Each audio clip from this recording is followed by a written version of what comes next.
આ લગ્ન છે ને એ લાકડાના લાડવો છે. જે લગ્નમાં દાજથી ડિસ્કો કરતા હશે ને એ કે પરણેલા નહીં હોય, અને જે મર્યાદાથી ડિસ્કો કરતા છે એ ઓલાને કહેતા છે વરરાજાને, જોજે અમારી જેવું ન થાય.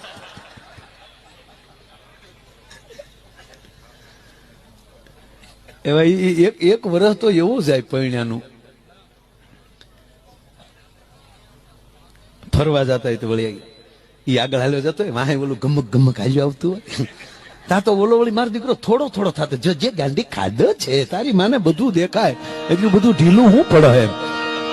હકીકત કહું ભાઈ, અમુક અમુક તો એકલા બે બેઠા ને વાતો કરતા તમે જોજો, હાવ બિચારો ઓગળી જતો હોય એમ. આપણે એમ થયા તો એટલો બધો ઓગળી ગયો, આપણે ડબલે ડબલે ડોલમાં ભરવો પડશે આને. હાવ હાવ હાવ ઢીલું પડી જાય હાવ. હમણાં તો ગામડાનો જોવા ગયા, એ ઓલી ગામડાની બિચારી ભોળોળી દીકરી હોય, કઈ એ ભણેલી ભણેલી કઈ એવું ન હોય, એ ઓલી રૂમમાં બેઠી હતી. છોકરીને બાપાએ કે ઓલા આવ્યો ને તો કીધું જાઓ ભાઈ, જો દીકરી રૂમમાં બેઠી, જાઓ વાતચીત કરી લો. ઓલું જોકમાં બકરું જાય એમ ગયો મારો દીકરો. એ જેવો રૂમમાં ગયા તો ઓલી દીકરી ઉભી થઈ, આવો ભાઈ આવો. હે ભાઈ તમે કેટલા બેન ભાઈ? કે બે ભાઈ ને એક બેન હતા, આથી બે બેન ને બે ભાઈ. ગબદીન બારો ભાઈ આવ્યો, તેને બાપાએ પૂછ્યું કા બટા રેડી? હા બાપા રેડી. તમારે એક દીકરી વધી મારે એક બેન વધી. નો ભાવે ધંધો નો કરવો. શીખ્યા પછી જો મોજનું ગીત નો ગાઈ શકતા હોય, પિંજરું મૂકીને પંખી જશે એમ ખોળિયું મૂકીને જીવડો, બધાને ખબર છે સોટી ઉપડી આના 18 લાખ લે. બોલો આટલું ગાવાનું, કારણ કે એને બોલાવ્યા કોઈને, કોનો દાદો મરી ગયો. બોલો આપણે કઈ ક્યાં વચ્ચે અમે બેસણા સિવાય એના ઘરમાં સફેદ કપડા સિવાય જોડ ન હોય. હા, એક જણો દરિયામાં બુડતો હતો ને, તે બુડતો બુડતો કેતો ગણપતિ બાપા બચાવો, ગણપતિ બાપા બચાવો. તો ગણપતિ દાદા કાંઠે નાચતા હતા. અરે કે બસાવાનું કહું કે અમને બુડાડો ક્યારે, તમે મારા દીકરા નાશો ક્યારે ભૂંડું લાગે.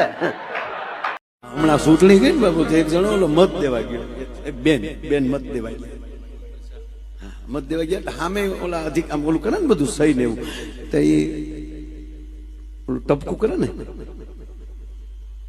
એટલે ઓલું ટપકું કરે ને એટલે ઓલા સામે અધિકારી બેન જ બેઠા હતા, આ બેન ને આમ ટપકું કર્યું.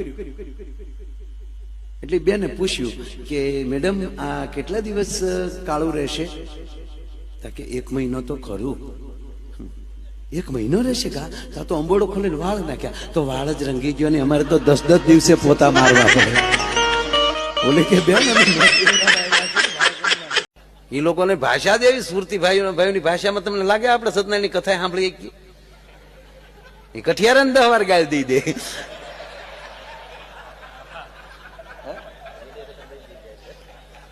એમને આ સુરત અવડો મોટો જિલ્લો છે તો આકાશવાણી અમથું નહીં બનાવ્યું હોય?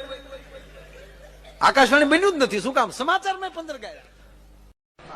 અને દાઢીની ફેશન આવી છે હવે, દાઢી ઝીણી ઝીણી બધા રાખે છે. હા લે તઈ એક છોકરાને જોવા આવ્યા તો દાઢી વાળો બેઠેલો વેવાય વૈયા ગયા, કે દાઢી કરવાની ફેર્યું નો છોડી થોડી દેવાય, ફેશન છે, હું છોડી નો દેવાય. રૂપ વેચણી ભગવાને કરી, જયારે ભારતમાં રૂપની વેચણી શરૂ કરી એટલે કાશ્મીર થી શરૂ કર્યું.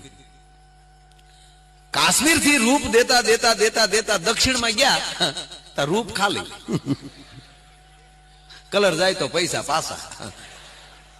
શીશમના સોડિયામાં લઈ જાણે બનાવ્યા હોય. હવે પાછું તમે વિચાર કરો કે વધારે વધારે ધાર્મિકતા હોય તો દક્ષિણમાં, ત્યાંનું સંસ્કૃત પણ સ્પષ્ટ. ગરીબમાં ગરીબ માણસ છે તો સવારમાં તિલક કે પૂજા કર્યા વગરનો ઘરેલ બારો નહીં નીકળે. तो ये लोग भगवान ने फरियाद करे, अयो स्वामी हमने रोज तुम्हारा भजन किया, पूजा किया, हमको काला किया। जाना कि भगवान हमें तारू भजन वधारे अमे करिए અને તે અમને કલર નો આપ્યો। એટલે ભગવાને કીધું કે ભાઈ ભૂલ થઈ ગઈ છે, પણ હવે બુદ્ધિ દેવાની શરૂઆત કરી તો હું દક્ષિણમાં લઈ કરી। એટલે ભગવાને બુદ્ધિ દેવાનું શરૂ કર્યું તો દક્ષિણમાં લઈ શરૂ કર્યું। જોજો આઈએસ ઓફિસરો વધારે વધારે દક્ષિણના હશે, દક્ષિણમાં લઈ શરૂ કર્યું। એ બુદ્ધિ દેતા દેતા પંજાબ પગ્યા હતા, બુદ્ધિ ખાલી। કાં ખટરા આગતા હોય કાં ભૂંગણા પકડતા હોય. આ પીએમ કેમ થઈ જાય હજી સુધી મને ખબર નથી. બોલો પણ એમાં ગુજરાતને કેવો લહેર મળી એ તમે વિચાર કરજો કે આમલી નીકળ્યા એટલે રૂપ પણ મળ્યું અને આમલી વચ્ચે નીકળ્યા એટલે બુદ્ધિ પણ મળી. આ બુદ્ધિ અને રૂપ જો બે મળ્યું હોય તો ગરવી ગુજરાતને મળ્યો છે. ભલામણ એ ગુજરાત વાળા છે. ગુજરાત ગમાયણમાં જેસલ હતાઈ ગયો છે. જે ઘાસ પીડ્યું છે ઘોડા માટે એ ઘાસને ઉપર લઈ અને નીચે એમ કહેવાય કે જેસલ સૂઈ ગયો છે અને આ બરોબર જેસલનો હાથ આવી ગયો ને એની માથે ખીલા હરી આવી ગયેલી મેઘ. જેસલને થયું જો હવળો તો આ માણા પડખે બેઠો છે, હથેળીની હોપડ ખીલા હરી નાખી દીધી. વચનના એવા નિયમ બધા કે સવાર થાય એટલે પરોઢિયું થઈ જાય અને ઠાકર થાળી થાય તો જેટલા ભજનમાં હોય એટલો જ પ્રસાદ વધતો હતો. એકવાર પ્રસાદ વેચાણો, પાછો એક જણાનો ભાગનો પ્રસાદ વધ્યો. બીજી વાર એમાંની બધાને વેચાણો, છતાં એક ભાગનો પાછો પ્રસાદ વધ્યો. ત્યારે સાસટીઓજી કહે છે તોળા દે નક્કી આપણા આંગણામાં કોક અતિથિ અભ્યાગત છે. મારા હરિનું ભજન મને કહે છે કે નક્કી કોક માણસ છે અહીંયા. અને ત્યારે તોળા દે બાર આવે છે ફળિયામાં.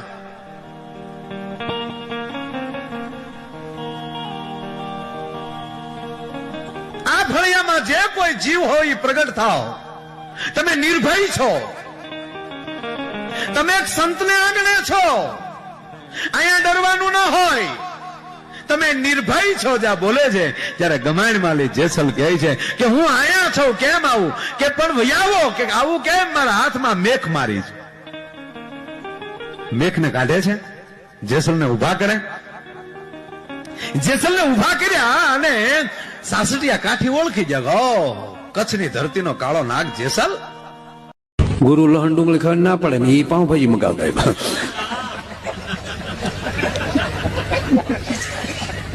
નિયમ તમે પાડો, અમને રેવાય ગયું.